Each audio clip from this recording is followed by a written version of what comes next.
Solve করব। তো প্রথমেই যদি দেখি, প্রথমেই কোশ্চেনটাতে বলা হয়েছে, আমি কোশ্চেন দিয়ে দেবো। কোশ্চেনটাতে বলা হয়েছে if mod of a equal to 10, mod of b equal to 1 and a dot b equal to 6, তাহলে আমাদের বের করতে হবে a ক্রস b এটার মান কত। তাহলে আমরা এসব জানি, এটা হচ্ছে 10। তাহলে a dot b equal to, তাহলে গিভেন কি a dot b equal to 6। তাহলে এখান থেকে আমরা জানি যে এটা মানে হচ্ছে a b এর magnitude cos angle between a and b theta ধরলাম, সেটা ইকুয়াল টু 6। আর তাহলে এটা হচ্ছে 10, এটা হচ্ছে 1 cos থিটা ইকুয়াল টু 6। তাহলে cos থিটা ইকুয়াল টু 6/10। এটা যদি হয় তাহলে সাইন থিটা কত হবে? Sine theta equal to √1 minus cos square theta. তাহলে √1 মাইনাস 36/100, এটা করলে আসবে 64, মানে 8/10। তাহলে এরপরে তাহলে এ ক্রস বি কী হবে? এ ক্রস বি এর মোড সেটা আমরা জানি এ বি এর magnitude into sine theta.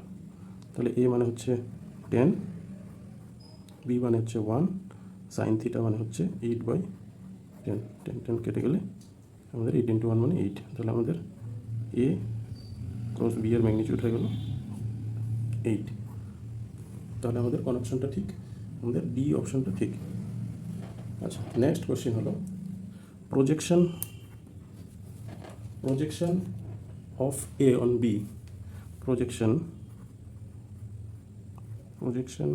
Of A on B, যেখানে এ ভেক্টর দেওয়া আছে i cap minus 2j cap plus K cap, B vector দেওয়া আছে 4i cap minus 4j cap plus 7k cap. তাহলে অন কোনটা? On B. তাহলে আমাদের unit vector along B, সেটা কী হবে? B cap, B vector by তার ম্যাগনিটিউড। এটা করলে দাঁড়াবে 4i cap 4j cap 7k cap divided by √4 এর স্কোয়ার 16, আবার মাইনাস 4 এর স্কোয়ার 16 প্লাস 7 এর স্কোয়ার 49। এটা যদি বসাই তাহলে কত হবে? 32 প্লাস এটা 32 প্লাস এটা করলে কত হবে? 81, তার মানে 9। 4i cap minus 4j cap plus 7k cap √81 মানে 9। এটা হলো আমাদের বি ক্যাপ। এবার বি ক্যাপ থেকে আমরা কী বের করবো? Projection on A, projection of A on B, A dot B cap. এখানে কী হবে? তাহলে এ হচ্ছে আমাদের দেওয়া আছে i cap minus 2j cap plus K cap dot, তাহলে এটা হবে 4i cap minus 4j cap plus 7k cap divide by 9। এই ডট প্রোডাক্টটা করলে কত হবে? i ডট i1, তার মানে 4 × 2, সাইনটা হবে প্লাস 4 × 2 মানে 8, আবার প্লাস 7 × 1 মানে 7 ডিভাইড বাই 9। তাহলে 4 8 12 প্লাস 7 মানে 19/9। তাহলে আমাদের প্রজেকশনটা কত বেরোলো? 19 প্রজেকশনটা বেরোলো 19/9। তাহলে আমাদের কোন অপশানটা ঠিক? তাহলে আমাদের বি অপশানটা ঠিক।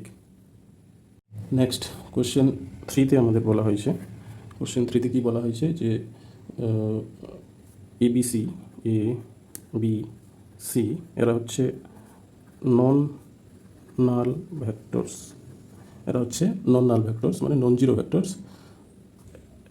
ইফ বলা হয়েছে এ ক্রস বি বা A cross C equal to A cross B cross C, এটা যদি হয় তাহলে দেন তারপর অপশানগুলো আছে। তাহলে আমরা দেখে নিই অপশানগুলো কী আছে। ভেক্টর বি ইজ প্যারালেল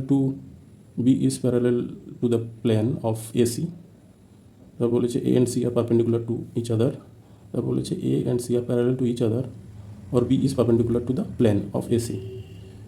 4 নম্বরে বলেছে D is parallel to the C। তাহলে আমরা প্রথমে এটাই করি। এখান থেকে গিভেন যেটা গিভেন এ ক্রস বি বাইরে cross C equal to A cross ব্র্যাকেটে বি ক্রস সি, এখান থেকে আমরা যদি এইটাকে একটা ভেক্টর ভাবি তাহলে এ ক্রস বি আমরা জানি যে এ ক্রস বি এই ভেক্টরটাকে আমরা লিখতে পারি মাইনাস বি ক্রস এ। তাহলে এইখান থেকে আমরা এটাকে লিখতে পারি minus C cross A cross B, এটা দিয়ে এদিকে থাকবে যা ছিল তাই। এরপর আমরা A cross B cross C এর ফর্মুলা জানি, কি জানি? We know A cross B cross C equal to B A dot C minus C A dot B. এবার এখানে আমরা এটা যদি এই ফর্মুলাতে ফেলি তাহলে এখানে এ কোনটা, এ এটা, বি এটা, সি এটা। এটাকে যদি আমরা অন্যভাবে লিখি তাহলে 1 হচ্ছে 1 ক্রস 2 ক্রস 3 এইভাবে যদি আমরা ভাবি, সেটা বেসিক্যালি 2 1 ডট 3 মাইনাস 3 1 ডট 2 এই হিসেবে যদি ভাবি তাহলে এটাকে আমরা লিখতে পারবো, মাইনাসটা থাকলো 2 মানে হচ্ছে এটা 2, তাহলে 2 মানে হচ্ছে এ ব্র্যাকেটে 1 মানে হচ্ছে সি ডট 3 মানে হচ্ছে বি মাইনাস 3 মানে হচ্ছে এখানে বি, তারপর 1.2 মানে সি ডট এ। এটা হলো ডান দিকটা। বাম দিকটা ভাবতে হবে না, কারণ আমরা জানি B A dot C minus C A dot B. এখান থেকে অর যদি করি তাহলে মাইনাসটা দিয়ে গুণ করে দিই, minus C dot B minus minus plus B dot B into C dot A equal to B into C A dot C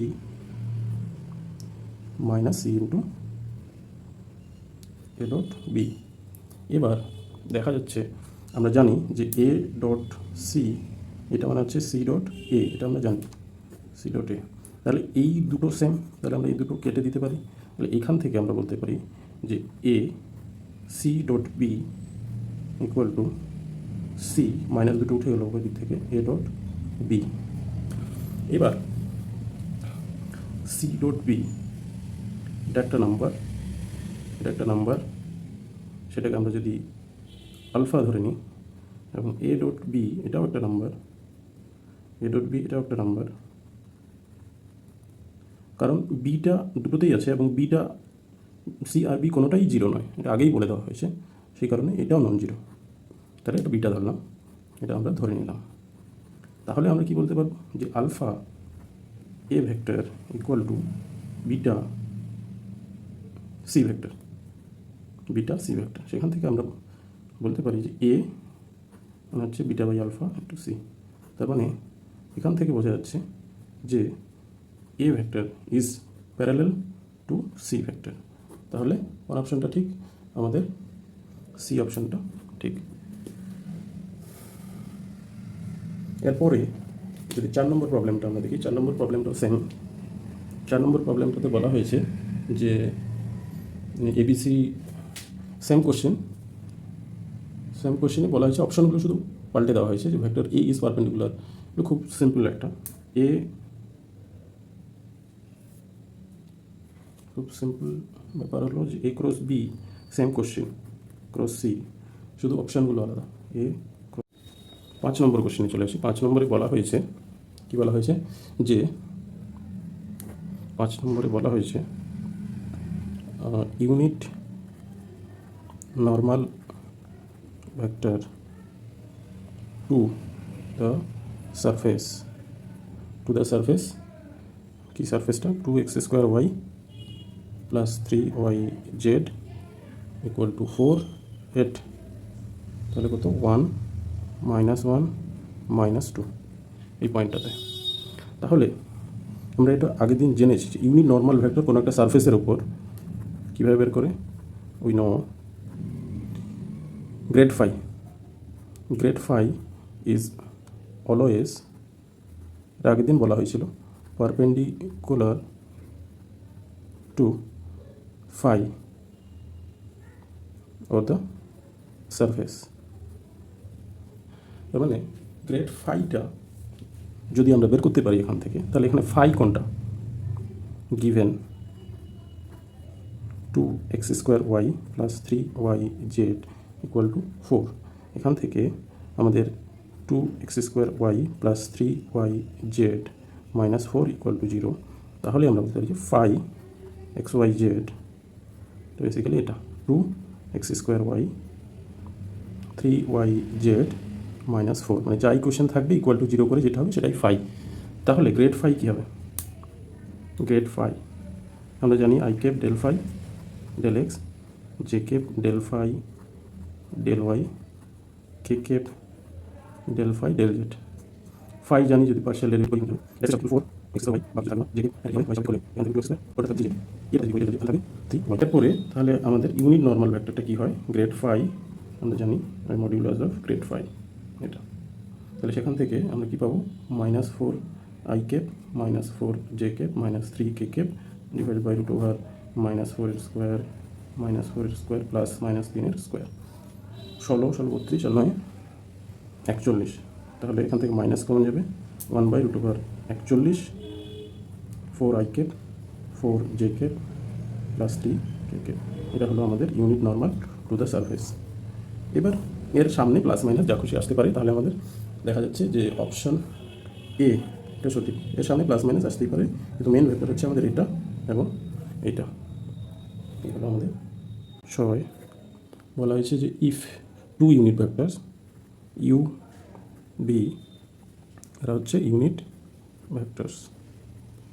আচ্ছা, এবং বলেছে যে মড ইউ প্লাস ভি সেটা হচ্ছে 1, তাহলে বের করতে হবে মড ইউ মাইনাস ভি এটা কত। তাহলে এটা বলা হয়েছে, তার মানে গিভেন কী কী দেওয়া আছে, mod U equal to 1 equal to mod V এবং ইউ প্লাস ভি এটা হচ্ছে 1। এখান থেকে আমরা লিখতে পারি এটা মানে হচ্ছে mod U square mod V square 2 U mod V এর মড কস থিটা, যদি অ্যাঙ্গেলটা থিটা হয় কস থিটা ইকুয়াল টু 1। এবার উভয় দিকে স্কোয়ার করি, স্কোয়ার করলে কী আসবে, রুটটা উঠে যাবে এবং ইউ এর ভ্যালু 1, তার মানে 1 এর স্কোয়ার প্লাস 1 এর square plus 2 1 1 cos theta equal to 1 এর স্কোয়ার মানে 1, এটা 2 হবে, 2 plus 2 cos theta equal to 1, তার মানে কস থিটা ইকুয়াল টু এটা গেলে -1 আর 2টা নিচে আসলে -1/2। এই হলো আমাদের কস থিটার ভ্যালু। এরপরে আমাদের কী বের করতে হবে, minus U V U minus V, এটা মানে কী হবে, রুট ওভার ইউ এর স্কোয়ার ভি এর square minus 2 U V cos theta. তাহলে যদি বসাই এটা হচ্ছে 1 1 মাইনাস 2 ইউ মানে 1 ভি মানে 1 কস থিটা মানে -1/2। তাহলে এখান থেকে এটা কেটে গেলে মাইনাস মাইনাস প্লাস হয়ে যাবে, রুট ওভার 1 এর স্কোয়ার মানে হচ্ছে 1 প্লাস 1 প্লাস এখান থেকে 1, তার মানে রুট ওভার 3। তাহলে এই হলো আমাদের ইউ মাইনাস ভি। তাহলে কোন অপশনটা সঠিক, অপশন সি।